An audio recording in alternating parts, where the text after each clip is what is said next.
இங்கே ஆளான கண்ட ராஜாவுக்கு இந்த உலகத்தையே ஆளணும்னு சொல்லிட்டு ஆசை. அதுக்காக அவருக்கு ஒரு பெரிய படையும் ஒன்று தேவைப்படும். ஆனால் அந்த படையில் இருக்க யாருமே காதலிக்கக்கூடாதுன்னு சொல்லிட்டு ஒரு சட்டம் போட்டு வச்சிருப்பாரு. அதே மீறி யாராச்சும் காதலிச்சா அவங்களுக்கு மரண தண்டனை கொடுத்துருவாரு. ஆனால் அந்த படையில் இருக்க சேந்தன்ற ஒருத்தர் மட்டும் அல்லேன்ற ஒரு பொண்ணை காதலிக்க ஆரம்பிச்சிருவான். யாருக்குமே தெரியாமல் இப்போ 2 பேருமே சந்திச்சுப்பாங்க. அப்படி சந்திக்கும் போது அந்த பொண்ணோட நினைவு எல்லாத்தையுமே எழுதி வச்சு அதை பார்த்து சந்தோஷப்படுவான். அவன் எழுதி வச்ச புத்தகம் இப்போ ராஜா கையிலுமே கிடைச்சிருது. அதனால ராஜாவுமே அந்த பொண்ணை தூக்கிட்டு வந்து ஊருக்கு மத்தியில் வச்சு அந்த பொண்ணை எரிச்சிடுறாரு. இதை பார்க்குற சேந்தனுமே அல்லியை கட்டி பிடிச்சிட்டு அவனும் எரிஞ்சு சாம்பலாயிடுறான். அப்படி அவன் இறக்குறதுக்கு முன்னாடி அந்த ராஜாவை பார்த்து ஒரு நாள் உனக்கும் காதல் வரும், அந்த காதலுக்காக நீ ஏங்கி தான் சாக போற, நீ எத்தனை ஜென்மம் எடுத்தாலும் அந்த சாபம் உன்னை தொடரும்னு சொல்லிட்டு செத்து போயிருப்பான். இப்போ அப்படியே பல வருஷம் கழிச்சு நம்ம ஹீரோ கட்டுறாங்க. ஹீரோக்கு ஒரு அழகான ஃபேமிலி ஒன்று இருக்கும். அவங்க அப்பா டாக்டராகவே இருந்திருப்பாரு. அவங்க அப்பாவுக்காக ஹாஸ்பிட்டல் சாப்பாடு எடுத்துட்டு வருவான். அப்போ அவங்க அப்பா வேற ஒரு லேடி கூட அஃபேர்ல இருக்கிறத பார்த்துறான். அவங்க அம்மா கிட்ட உடனே சொல்லி அவங்க அப்பா கிட்ட இருந்து அவங்க அம்மாக்கு டிவோர்ஸ் வாங்கி வச்சு கொடுத்துறான். ஆக்சுவலாக நம்ம ஹீரோக்கு காதல்னாலே சுத்தமாக பிடிக்காது. காதல்னாலே டிப்ரெஷன், மன உளைச்சல் தான் ஆகும்னு சொல்லிட்டு இருப்பான். இப்போ அப்படியே பார்க்கல சாரான்ற ஒரு பொண்ணை காட்டுறாங்க. அந்த பொண்ணு ஒரு டான்ஸ் ஆடிக்கிட்டு இருப்பான். அந்த பொண்ணுக்கு ஒரு புக்கு ஒன்று கிடைக்கும். பக்கத்தில் பார்த்தா நம்ம ஹீரோ தான் நின்றுட்டு இருப்பான். இந்த புக்கு இவனோட தான் இருக்குன்னு சொல்லிட்டு இப்போ சாராவை இவங்கிட்ட வந்து அந்த புக்கை கொடுத்துட்றா. இந்த புக்கு என்னோட இல்லைன்னு சொல்லிட்டு அவன் சொல்றதுக்குள்ள அங்கே மழை வந்துடும். அதனால சாராவுமே அங்கேருந்து கிளம்பி போயிடுறா.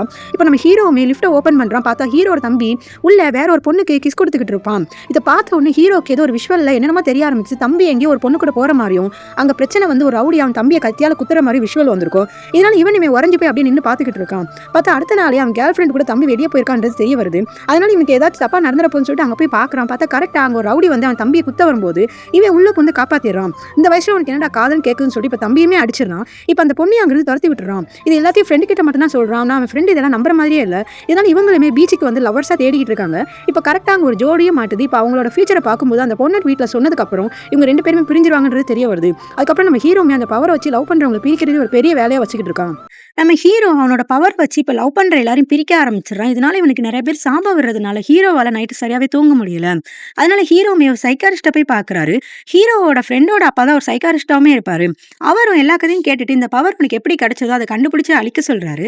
அந்த புக்கு நம்ம கைக்கு வந்ததுக்கு அப்புறம் தான் நம்மளுக்கு இந்த மாதிரி பவர் கிடைச்சதுன்னு சொல்லிட்டு அந்த புக்கை ஒரு குப்பத்தொட்டியில தூக்கி போடுறான். கடல்ல விசி எறிகிறான். ஆனா என்ன பண்ணாலும் அந்த புக்கு திருப்பி இவங்கிட்டே வந்திருக்கும்.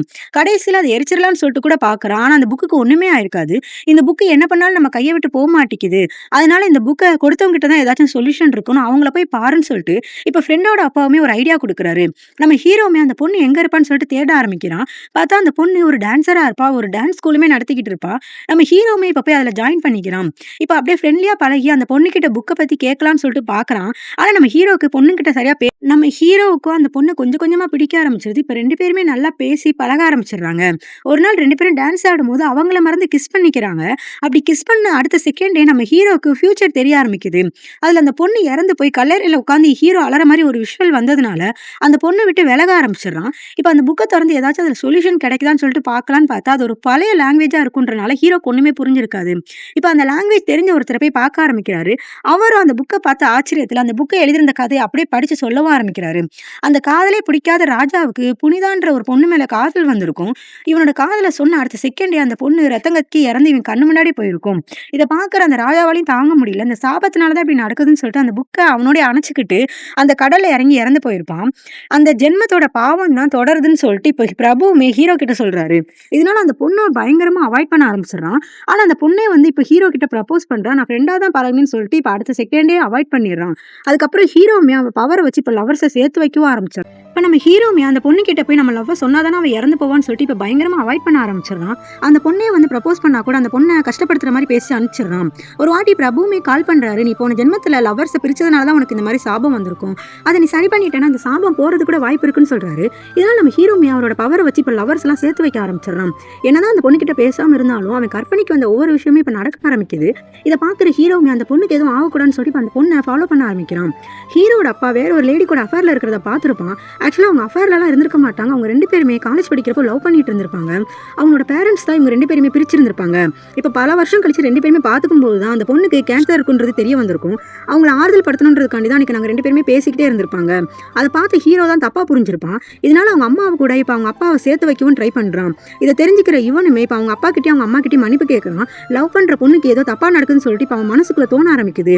அவ ஒரு டான்ஸ் காம்படிஷன் இருக்கான்னு தெரிஞ்சுக்கிட்டு இவனு வேகமா போறதுக்குள்ள பார்த்தா அங்க ஒரு பெரிய ஃபயர் ஆக்சிடென்ட் ஆகி அங்க இருக்க எல்லாருமே இப்போ ஓட ஆரம்பிக்கிறாங்க. ஆனா ஹீரோயின் மட்டுமே இப்போ உள்ள மாட்டிக்கிறான். அவளோட காலில் ஏதோ மாட்டி இருக்கும். நம்ம ஹீரோமே அந்த பொண்ணை காப்பாற்ற ட்ரை பண்றாரு. ஆனா சுத்தமா முடியல. அந்த பொண்ணுமே இங்கிருந்து போடான்னு சொல்லிட்டு எவ்வளவு சொல்லி பார்க்குறா. உன்னை விட்டு நான் தூரமாக இருந்தது காரணமே உனக்கு எதுவும் ஆகக்கூடாதுன்றனால தான். கடைசி உன்னை என்னால் எப்படி காப்பாற்ற முடியாமல் போகுதுன்னு சொல்லிட்டு இப்போ அந்த பொண்ணு கூட இருக்க ஆரம்பிச்சிடறாரு. கடைசியில் வானத்துலேருந்து இப்போ ஒரு மனத்துளி வர ஆரம்பிக்குது. இப்போ ஜோனு மழையும் பெஞ்சு அங்கே இருக்க நெருப்பு அணைஞ்சு போயிடுது. கடைசியில் நம்ம ஹீரோமே புக்கை தூக்கி கடலில் வீசி எறிஞ்சிடறான். என் பாவம் எப்பயாச்சும் போயிருக்கலாம்னு சொல்லிட்டு பிரபு கிட்ட கேட்குறான். அதுக்கு பிரபுவுமே நீ ராஜாவாக இருக்க வாய்ப்பு இல்லை, நீ காதலிச்சு அந்த சிப்பாயாக தான் இருந்திருப்பேன்னு சொல்லிட்டு சொல்கிறாரு. போன ஜென்மத்தில் அவங்க 2 பேரும் சேராதனால தான் இந்த ஜென்மத்தில் இப்போ சேர்ந்திருக்க மாதிரி இந்த கதையை முடிச்சிடுறாங்க.